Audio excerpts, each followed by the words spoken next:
പറയും മുമ്പേ എന്ന മലയാള സിനിമയിലെ ഒരു വാക്യത്തോടെ നമുക്ക് തുടങ്ങാം. സ്നേഹിക്കാൻ ഒരാളുണ്ടാവുക അതൊരു വലിയ കാര്യമാണ് എന്നാണ് ആ സിനിമയിൽ പറയുന്നത്. ജീവിതത്തിൽ നമുക്ക് വേണ്ടി ഇത്തിരി സമയം മാറ്റിവെക്കാൻ ആരെങ്കിലും ഉണ്ടെന്നൊരു തോന്നൽ നമ്മളെ ജീവിക്കാൻ വല്ലാതെ പ്രേരിപ്പിക്കും. വിഖ്യാത ഫ്രഞ്ച് എഴുത്തുകാരൻ ഫ്രാൻസ് കാപ്കയുടെ ജീവിതത്തിൽ സംഭവിച്ചൊരു ചെറിയ കാര്യം പറയാം. ഒരു ദിവസം കാപ്ക ഒരു പാർക്കിൽ നടക്കാനിറങ്ങിയായിരുന്നു. ഒറ്റയ്ക്ക് ഇരിക്കാനിറങ്ങിയ കാപ്ക അവിടെ ഒരു പെൺകുട്ടിയെ കണ്ടു. ഒരു കുഞ്ഞുകുട്ടിയാ, പേര് മിലേന. പാർക്കിന്റെ ഒരു ഭാഗത്തിരുന്ന് മിലേന വല്ലാതെ കരയുന്നു. കാപ്ക കുട്ടിയുടെ അടുത്തോട്ട് ചെന്നു. എന്തിനാണ് മോള് കരയുന്നത് എന്ന് ചോദിച്ചു. എൻ്റെ കയ്യിലുണ്ടായിരുന്ന പാവ നഷ്ടപ്പെട്ടു പോയി, അത് എനിക്ക് കരച്ചിലടക്കാൻ പറ്റുന്നില്ല എന്ന് കുട്ടി മറുപടി പറഞ്ഞു.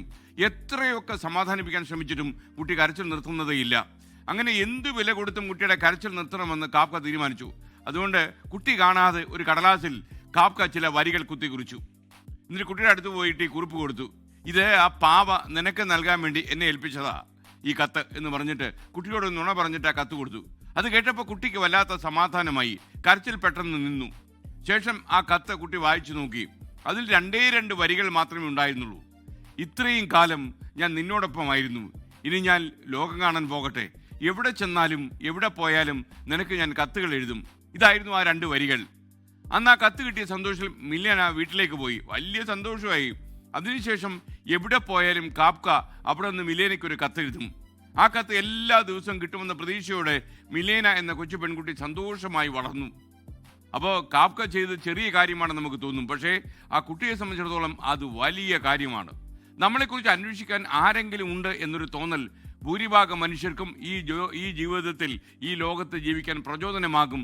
അതും സന്തോഷത്തോടെ ജീവിക്കാൻ പ്രചോദനമാകും എന്നാണ് ഈ കഥ നമ്മോട് പറയുന്നത്. ഒരു കത്തായോ അതല്ലെങ്കിൽ ഒരു ഫോൺ കോളായോ അതല്ലെങ്കിൽ മറ്റെന്തെങ്കിലും വഴിയോ ആരെങ്കിലും ഉണ്ടെന്നൊരു തോന്നൽ പ്രതീക്ഷയോടെ മുന്നോട്ട് പോകാൻ നമ്മളെ അത് പ്രേരിപ്പിച്ചുകൊണ്ടേയിരിക്കും. അപ്പം നിങ്ങളും ഒരു പ്രതീക്ഷ ആർക്കെങ്കിലും നൽകുക എന്നൊരു അഭിപ്രായത്തോടെ നമുക്ക് ഇന്നത്തെ മോർണിംഗ് ഷോ തുടങ്ങാം. ഒരിക്കൽ കൂടി എല്ലാ പ്രിയപ്പെട്ട പ്രേക്ഷകർക്കും സ്വാഗതം.